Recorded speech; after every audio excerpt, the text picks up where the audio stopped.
लेकिन फोकस में है टेलीकॉम स्पेस, जैसे हमने शो की शुरुआत में भी कहा। और सुप्रीम कोर्ट ने टेलीकॉम कंपनियों को झटका दिया है। सुप्रीम कोर्ट ने टेलीकॉम कंपनियों की क्यूरेटिव याचिका पर सुनवाई करने से इनकार कर दिया है। कंपनियों के पास एजीआर का बकाया देने के अलावा अब कोई विकल्प नहीं बचा है। और डिटेल्स लेकर असीम मनचंदा हमारे साथ मौजूद हैं। असीम, बताइए क्या कहा है सुप्रीम कोर्ट ने, क्योंकि ये सुनवाई बहुत इंपॉर्टेंट थी। कंपनियां मानकर चल रही थी 50-60% तक के एजीआर ड्यूज शायद वेव ऑफ हो जाएंगे और इसीलिए बड़ा झटका है। जी सही कहा आपने, टेलीकॉम कंपनियों के लिए एक बड़ा झटका है। साल 2020 में सुप्रीम कोर्ट ने एजीआर के ऊपर अपना आदेश सुनाया था। उसके एजीआर के आदेश को टेलीकॉम कंपनियों ने रिव्यू मांगा, रिव्यू भी रिजेक्ट कर दिया गया। पिछले साल टेलीकॉम कंपनियों ने इसको लेकर के क्यूरेटिव याचिका दायर की थी और बार बार सुप्रीम कोर्ट से कहा था कि आप इस याचिका को ओपन कोर्ट के अंदर सुनवाई करें। हम चाहते हैं कि जो एजीआर का कैलकुलेशन किया गया है उसमें काफी सारी अर्थमेटिक एरर्स है, आप उसको ठीक करने की इजाजत दीजिए। सुप्रीम कोर्ट ने कहा कि हम पहले देखेंगे कि ये मामला ओपन कोर्ट में सुनवाई योग्य है या नहीं है।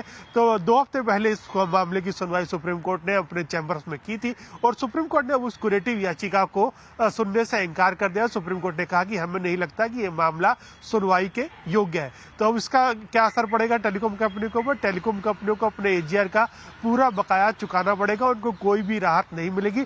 टेलीकॉम कंपनी उसके ड्यूज के बारे में बात करूं तो करीब करीब 1 लाख करोड़ रुपए से ज्यादा के ड्यूज फिलहाल टेलीकॉम कंपनियों के बकाया है।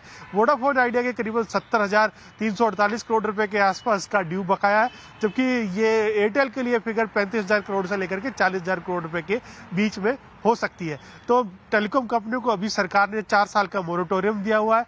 2025 में मोरेटोरियम खत्म हो रहा है, तो ठीक टेलीकॉम कंपनियों को मोरेटोरियम खत्म होने के बाद ये रकम चुकानी पड़ सकती है किस्तों के अंदर। अगले 5 सालों के अंदर टेलीकॉम कंपनियों को किस्तों के अंदर ये रकम देनी पड़ेगी। तो सीधे से टेलीकॉम कंपनियां जो राहत की उम्मीद कर रही थी कि उनको किसी तरह की राहत मिलेगी, एजीआर ड्यूज कम हो जाएंगे, वो उम्मीद अब खत्म हो गई है। अब उनको ये पैसा सरकार को देना होगा।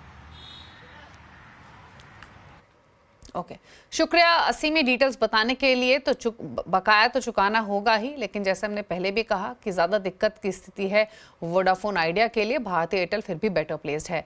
रुक रहे हैं एक ब्रेक के लिए। ब्रेक के उस पर बात करेंगे एनटीपीसी की। दरअसल एनटीपीसी की subsidiary company NTPC green energy के आईपीओ को अप्रूवल मिला है। लेकर आएंगे इस आईपीओ से जुड़ी हुई तमाम डिटेल्स एक छोटे से ब्रेक के बाद।